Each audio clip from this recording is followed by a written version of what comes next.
हरे कृष्ण दोस्तों, आज retirement planning का 8वां टॉपिक है कि why mutual fund RD PPF is not ideal plan for retirement, why insurance is the ideal plan for retirement planning. दोस्तों, हमने जो 7 पार्ट देखे उसका मैं थोड़ा सा रिकलेक्ट करना चाहूँगा। सबसे पहले पार्ट में हमने देखा कि रिटायरमेंट प्लानिंग का डेफिनेशन। दूसरा हमने देखे life stages of, there are 3 stages of life हमने देखे। उसके बाद हमने देखा था फर्स्ट पार्ट में कि 3 टाइप्स ऑफ पेंशन और इंडिविजुअल पेंशन के 2 टाइप, वो हमने फर्स्ट पार्ट में देखे थे। दूसरे पार्ट में हमने देखा था कि reasons for doing our retirement planning, 5 ऐसे कारण हैं जिसके लिए रिटायरमेंट प्लानिंग करना ज़रूरी है। तीसरा पार्ट में हमने देखा कि आजकल के जो पेरेंट्स हैं वो बच्चों के ऊपर ज़्यादा फोकस करते हैं और रिटायरमेंट प्लानिंग को अवॉइड करते हैं। चौथा हमने देखा था कि चौथे पार्ट में हमने देखा था कि assumption for not doing our retirement planning, ऐसे 5 डेंजरस एजम्पशन के बारे में मैंने बात किया था। उसके बाद में जो 5th पार्ट था वो लास्ट एजम्पशन के लिए किया था। 6th पार्ट में हमने देखा कि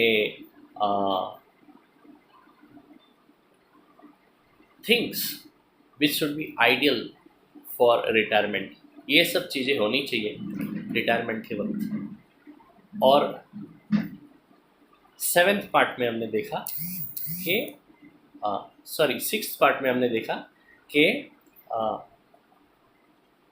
ऐसी 7 चीज़ें हैं जो हमें रिटायरमेंट प्लानिंग करते वक्त ध्यान में रखनी चाहिए, things to remember for retirement planning ऐसा। एंड कल हमने देखा था 7th पार्ट में कि इंश्योरेंस, लाइफ इंश्योरेंस क्यों एक बेस्ट आइडियल इन्वेस्टमेंट है रिटायरमेंट प्लानिंग के लिए। और आज फाइनल 8th पार्ट में हम देखेंगे कि क्यों म्यूचुअल फंड और पीपीएफ और आरडी रिटायरमेंट प्लान के लिए आइडियल नहीं है।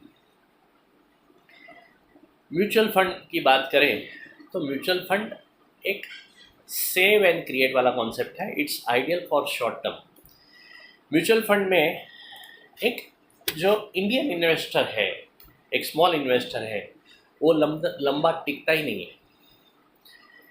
5 साल 7 साल, ज़्यादा से ज़्यादा 10 साल, उसके बाद वो पैसे निकाल लेता है कोई ना कोई रीज़न की वजह से। और म्यूचुअल फंड में लिक्विडिटी भी बहुत आसान है, जब भी चाहिए 3-4 दिन के अंदर पैसा मिल जाएगा। तो दोस्तों, इस वजह से म्यूचुअल फंड में लोग टिकते नहीं है। और इसके मेन 3 कारण भी है। एक तो परचेस अगर कुछ करना है, कुछ भी हमें चीज़ लेनी है, या तो किधर हमें वैकेशन पे जाना है, तो हम म्यूचुअल फंड बंद करते हैं। दूसरा रीज़न है प्रॉफिट बुकिंग, मार्केट ऊपर गया, प्रॉफिट दिख रहा है, हम उसे रिम्बर्स कर डालते हैं। और तीसरा है पैनिक सेलिंग, अगर मार्केट डाउन हो गया, अपना म्यूचुअल फंड नीचे चला गया, जितना भरा है उतना भी नहीं आ रहा है, और अभी वो डर लगता है कि इतना भी शायद ना मिले तो इसके लिए भी म्यूचुअल फंड हम बंद कर डालते हैं। तो ये main 3P concept mutual fund में लागू होता है। और दूसरा, अभी जो इंडिया का शेयर मार्केट है वो है ना वॉलेटाइल हो चुका है बिकॉज ऑफ ग्लोबल थिंग। पहले खाली इंडिया में कुछ होता था तो शेयर मार्केट इधर उधर होता था, अभी तो वर्ल्ड में किधर भी कुछ भी हुआ ना तो शेयर मार्केट वॉलेटाइल हो जाता है। कोई भी कंट्री में कुछ भी प्रॉब्लम आया तो शेयर मार्केट, अपना इंडियन शेयर मार्केट को असर करता है, और जिसकी वजह से इंडिया का शेयर मार्केट वॉलेटाइल होता है, म्यूचुअल फंड भी वॉलेटाइल हो जाता है। तो उसकी वजह से भी अपना जो म्यूचुअल फंड है वो लोग भरोसा नहीं करते कि आगे जाके उतना रिटर्न मिले या ना मिले, अभी जो है वो निकाल लो।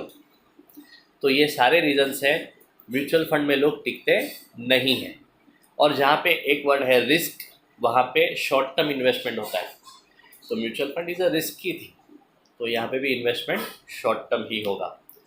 10 साल ज़्यादा से ज़्यादा लोग इन्वेस्टमेंट करते हैं, उसके बाद में नहीं करते हैं, पैसा निकाल लेते हैं। दूसरा आता है पीपीएफ एंड आरडी, वो भी एक सेव एंड क्रिएट फार्मूला है। आप भरते रहो भरते रहो भरते रहो, और उसे क्रिएट करो, सेव करो, क्रिएट करो। सामने जो इंश्योरेंस है तो वो भी शॉर्ट टर्म इन्वेस्टमेंट होगा। हाँ, डेफिनेटली पीपीएफ एक 15 साल का होता है, मगर वहाँ पे भी कोई भी फाइनेंशियल क्राइसिस आया, हमें कभी भी पैसों की ज़रूरत पड़ गई, वहाँ से हम विड्रॉ कर देते हैं। मगर सामने जो एलआईसी है वहाँ पे विड्रॉल आसान नहीं है, वहाँ पे बड़ा लोडिंग लगता है, जिसकी वजह से भी एलआईसी में लोग ज़्यादा टिकते हैं। एलआईसी में रिटायरमेंट प्लानिंग करना बेनिफिशियल भी है, आसान भी है, क्योंकि वहाँ पे एक इंश्योरेंस फैक्टर भी लगता है। कभी किसी की, कल मैंने जो बात की वैसे ही, जो पॉलिसी होल्डर है उसकी डेथ हो गई तो आगे प्रीमियम भरना नहीं है और बहुत बड़ा रकम मिलता है, जो इंश्योरेंस अमाउंट बोलते हैं, जो सम एश्योर्ड बोलते हैं, ताकि फैमिली को घर चलाने के लिए कोई दिक्कत नहीं आती है। तो इसके लिए भी रिटायरमेंट प्लानिंग लाइफ इंश्योरेंस से करना ज़्यादा बेनिफिशियल है। और दूसरा चीज़, यहाँ पे जो मैच्योरिटी है अप टू 5 लाख प्रीमियम, वो टैक्स फ्री है, तो वो भी एक बहुत बड़ा कारण है कि यहाँ पे पूरा पैसा मिलता है, एक पैसा टैक्स नहीं कटेगा। तो दोस्तों, ये सारे रीजंस हैं जहाँ इसके लिए लाइफ इंश्योरेंस में अपना रिटायरमेंट प्लानिंग करना ईजी है। अभी यहाँ पे दो जरिए हैं, एक तो एक्यूमुलेट एंड देन पेंशन। पैसा कोई भी एंडोमेंट प्लान में इंश्योरेंस का एक्यूमुलेट करते रहो, प्रीमियम भरते रहो, एक्यूमुलेट होते रहेगा, उसका बोनस भी मिलेगा, लास्ट में एक बड़ा रकम मिलेगा एंडोमेंट प्लान में, और वो पैसा आप जो मिला है उसका पेंशन प्लान में डाल दो, तो आपको लाइफ टाइम तक पेंशन आते रहेगा। और दूसरा है डिफर्ड पेंशन प्लान। अभी लाइफ इंश्योरेंस का एलआईसी का एक जीवन उमंग करके जो प्लान है बहुत ही पॉपुलर है, डिफर्ड पेंशन प्लान। वहाँ पे आपका कैपिटल तो सिक्योर्ड है ही, मगर साथ साथ में इंटरेस्ट जो आपको पेंशन मिलने वाला है, जो सर्वाइवल बेनिफिट्स मिलने वाला है, वो भी गारंटेड है और वो भी टैक्स फ्री है लाइफ टाइम तक। तो ये बहुत ही बेनिफिशियल बेनिफिट है, बहुत ही अच्छा बेनिफिट है, जिसकी वजह से भी लोग जीवन उमंग प्लान में हैवी इन्वेस्टमेंट करते हैं। तो दोस्तों, Jeevan Umang is the best option for the retirement planning. उसमें कैसे होता है, कितना प्रीमियम आता है, क्या बेनिफिट है, उसके लिए आप मुझे ज़रूर कांटेक्ट करें। और ये वीडियो आपको अच्छा लगा तो ज़रूर उसे लाइक, कमेंट एंड शेयर करें, और मेरे यूट्यूब चैनल को सब्सक्राइब करें। Thank you very much. Good night. Hare Krishna.